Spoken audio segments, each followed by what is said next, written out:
Hello, my friends. Hello. Welcome to the Matthew Street channel. I am your host, Matthew Street, and as always, I truly appreciate you being here. And sorry about that. Folks, I am here to do a very important video to me today. It's kind of twofold. It's to highlight an album that has been one of the most important albums of the last 40 years for me, I must say. And also, it's to highlight a record store day purchase that I recently received. Yes, folks. No, I didn't actually participate live in Record Store Day for Black Friday about a week or so ago. I have to be honest, folks, at my age now, and just I don't have the motivation or the desire anymore to get out and stand in line or wait in a cold line in front of a store to get some stuff. I figure if I can get something, I'll get it. If I can't, I don't get it. I just haven't done a record store day like that in a long time. So what I do now is, if there's something I really feel I need to have or want to have, I will do a couple of different things. I'll either search online and find a great deal for like overstock. You know, they didn't sell them all at these different record stores and whatnot, so they put them up online for really good prices. Or I will go to actual stores after and see what their leftovers are. And if some of the leftovers happen to be the favorites I wanted, I'll grab them. Great. So what I did for this one, Black Friday, is I went online. I says, I don't think the two I want are going to be so flying off the shelves that I won't be able to score one online. And I was able to score the two that I really wanted. I was able to grab online. Well, one of them came in, and I'll do another video about my second record store day purchase when that comes in. But this one is a very important album to me, folks. 40 years ago, 1982. Wow, I can't believe it. When this album was released on April 28th, 1982, I was still 20 years old, a few more months till I turned 21. I was in the service. I was finishing up my time in the United States Air Force. I had spent over 2 years overseas, and now, during 1982, I was back in the U.S. at a U.S. air base in northern New York, up near the Canadian border. Well, I might as well just tell you, I was at Plattsburgh Air Force Base, which is way up there in the North Country of the United States, about an hour from Montreal, south of Montreal. And man, you know, it was cold up there. And it was anyway, folks. So I'm up there at Plattsburgh, and of course, music is what kept you going when you're in the service and away from home like that, albeit I was a little closer to home instead of being overseas, but the music is what kept my spirits up and kept me going and excited, buying new music, listening to the Beatles and power pop and all that good stuff. And when this album came out, folks, it knocked my socks off. It was such a great debut release by this artist, and it's just one of those albums that just melody, the harmonies on it, the throwback nature of it, how it was a nod to the past.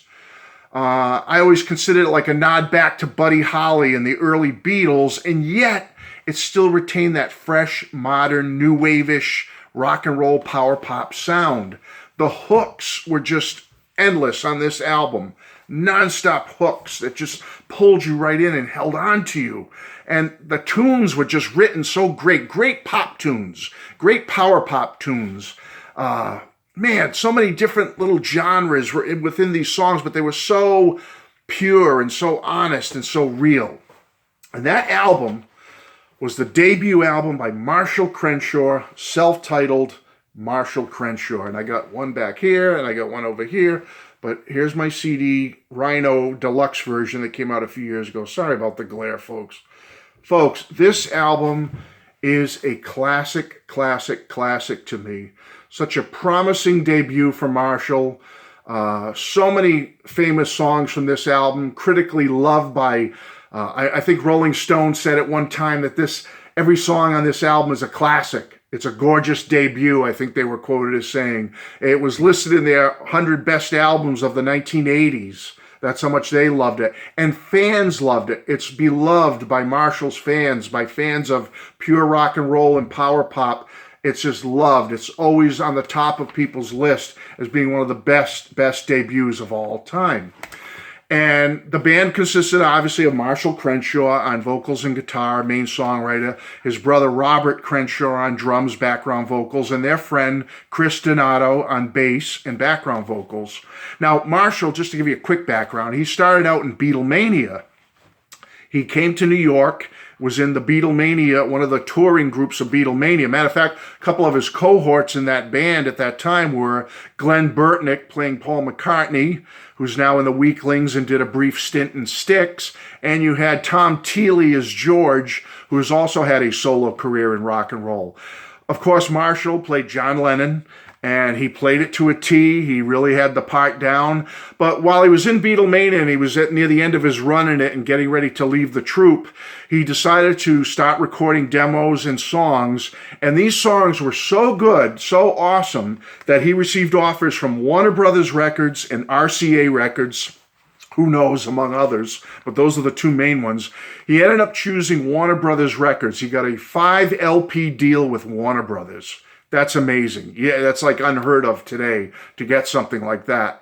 And just a layered, clean, pure, it's just a perfect pop album, folks. Perfect. If you've never heard this or never taken the time to get it, I can't stress it enough to get a debut album by Marshall Crenshaw. And you come back here and tell me how much you love it, because you're going to love it. Now, as I said, I think it's really big influenced by early 60s rock, the Beatles, little Buddy Holly thrown in there. Marshall has been compared to Buddy Holly numerous times because of his style, his look, and everything, like the 80s Buddy Holly, so to speak. But Marshall would never admit to that. He would never take that kind of credit. He loves Buddy Holly. He loves the Beatles. He would probably also say this album is closer to like Rockpile or like Squeeze, like that new wave-ish Squeeze and Rockpile from the late 70s, early 80s. But there's so many great influences here, but it's all pure Marshall Crenshaw.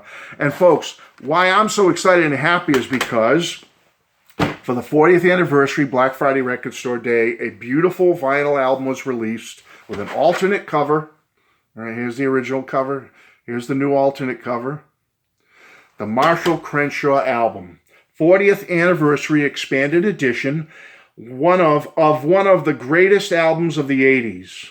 Expanded edition of one of the greatest albums of the 80s. Remastered by Greg Calby, includes a bonus 7-song EP.